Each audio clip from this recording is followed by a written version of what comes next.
Panama legs کے فیصلے کے بعد مسلم لیگ نون کے اراکین قومی و صوبائی اسمبلی لیگی متوالوں کے ہمراہ جلوسوں کی شکل میں لاہور پریس کلب کے باہر پہنچ کر جشن منایا اور مٹھائیاں بھی تقسیم کی. ڈھول کی تھاپ پر بھنگڑے بھی ڈالے گئے. اس حوالے سے دیکھتے ہیں ملک مشتاق کی یہ رپورٹ. پورے پاکستان کی طرح لاہوریوں کو بھی بے چینی سے پاناما کیس کے فیصلے کا انتظار تھا. پاناما کا فیصلہ آتے ہی مسلم لیگ نون سے تعلق رکھنے والے کارکن لاہور کے مختلف علاقوں بالخصوص مغل روڈ اور پریس کلب کے سامنے بڑی تعداد میں اکٹھے ہوئے, جہاں انہوں نے جگہ جگہ رک کر ڈھول تھاپ پر بھنگڑے ڈالے اور مٹھائیاں بھی تقسیم کی اور اپنے جذبات کا اظہار بھی کرتے رہے. متوالے جلوسوں کی شکل میں لاہور پریس کلب کے سامنے اکٹھے ہوئے اور فرتے جذبات میں مسلم لیگ نون زندہ باد, نواز شریف زندہ باد کے نعرے بھی لگاتے رہے. متوالوں نے گاڑیوں پر ساؤنڈ سسٹم نصب کر کے لیگی ترانے بھی بجائے. ہر جلوس کی قیادت علاقائی رکن اسمبلی نے کی. اس موقع پر رائل نیوز سے خصوصی بات چیت کرتے ہوئے انہوں نے کہا کہ 20 کروڑ عوام کے دلوں کی دھڑکن کی ترجمانی کی ہے.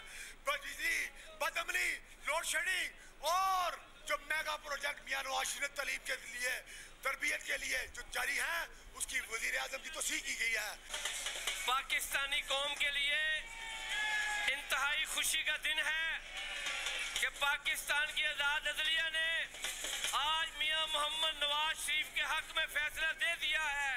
اللہ کا شکر ہے کہ آج اللہ تعالیٰ نے ان کو عزت سے نوازا ہے اور سرخرو کیا ہے. شیر ارے میاں نواز شریف صاحب آپ لوگوں کے سامنے ہے, آپ لوگوں نے دیکھ لیا کہ اللہ تعالیٰ نے انہیں سرخرو کیا ہے.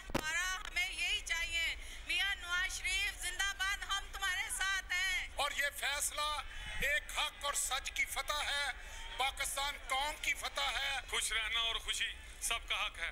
وہ خوشی کے لمحوں کو ضائع نہیں کیا جا سکتا. جشن کا سا سما ہے, ڈھول کی تاپ پر بھنگڑا اور مٹھائیاں تقسیم کی جا رہی ہیں. کیمرہ مین عمران مغل اور ساتھی رپورٹر رانا ریاض کے ساتھ ملک مشتاق, رائل نیوز.